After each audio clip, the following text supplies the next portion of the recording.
Hello once again, YouTube. As you probably know, I am Reverend Evan Sackett, and this is a video that continues the debate over the Charles Manson murders. As you may have heard on some of the previous videos, I eliminated the $50 joining fee that we used to charge for joining the Visual Circle Church, and ever since I did that, we've had an explosion of new membership. And there is a section of members, about 5 different members, that I associate with personally on a regular basis. And basically what we do is we talk to each other via email, via telephone, and we discuss the Manson case. And one individual who I came in contact with had some very interesting information. He was a former lawyer, I believe, and he has been studying the Manson case for years and years and years, and he knew every single detail that you could possibly ask about the Manson case, and he had some very interesting hypotheses that I wanted to go over in this video. The most interesting thing that was kind of out of whack, something that I'd never heard before that he did mention, was the possibility that Charles Manson was hired by the mob to carry out these murders. Now, when you first hear that theory, it sounds really far out. But the LaBiancas, for instance, Lino LaBianca, as the man that I spoke to, according to him, said that Lino LaBianca was heavily in debt with the mafia. And Lino LaBianca was Italian, and he owned a chain of grocery stores. And if you think about it, it's a very great possibility that Mr. LaBianca was involved with the mafia. More than likely, he was probably involved with loan sharks who probably loaned him money to finance his businesses. However, he was unable to pay back the money. And in several interviews, I believe with Geraldo Rivera, or possibly in the film Charles Manson Superstar, Charles Manson himself mentions a little black book from New York City. He keeps mentioning that in some of his interviews, where he would say, in the LaBianca house, who got the little black book from New York City? Which doesn't seem to make much sense when you first hear it, but after you think about it, it does bring up the possibility that maybe Manson himself was approached by some sort of an organized crime figure, and that organized crime figure offered Manson a certain amount of money to go off, as quote-unquote off, the LaBiancas.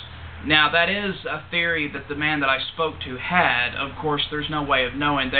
If you were to line up all the different theories on the Mansons, you would get everything from the Manson family was a CIA-controlled experiment to the Manson family never even happened. So there's really no way of knowing what's true and what's not.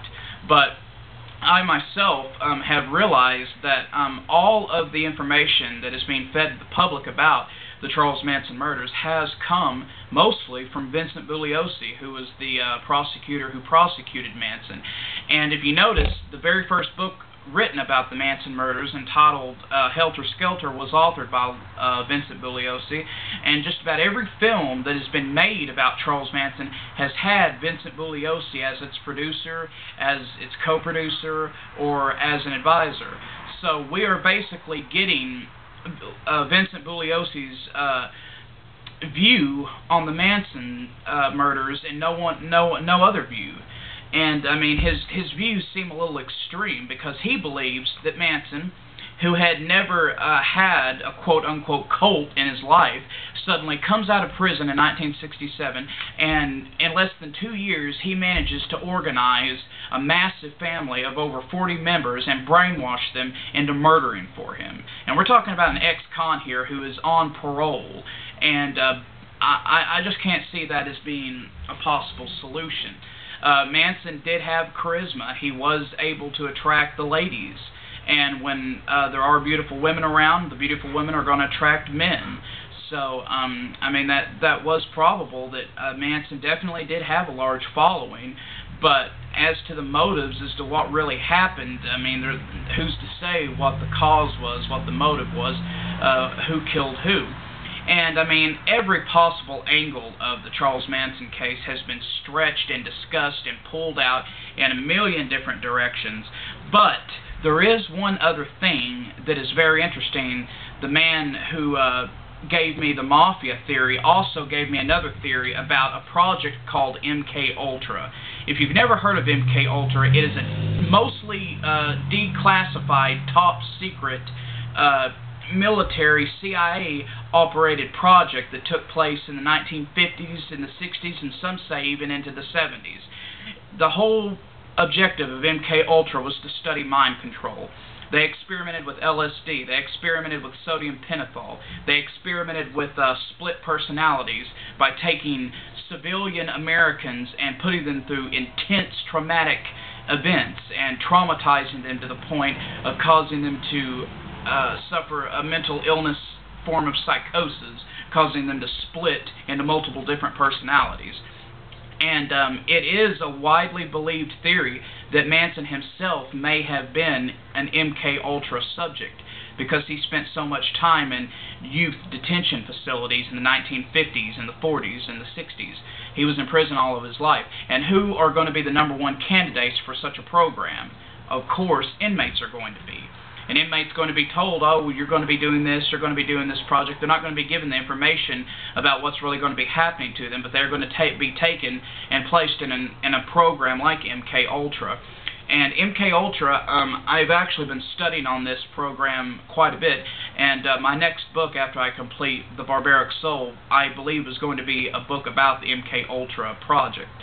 And associated with MK Ultra was something called Project Paperclip, when the United States imported several Nazi scientists after the war into the United States to help them with research. What research took place and what these Nazi scientists did is still unknown. However, probably less than 5% of the MK Ultra documents have been declassified and are mostly blacked out.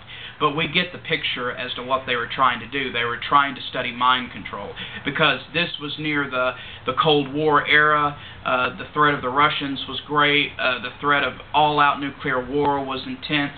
And I don't think that it's too far out of an idea that Manson actually was part of MK Ultra. And in the next video that I film, I will be discussing MK Ultra when I have studied more about it and have more information to give you.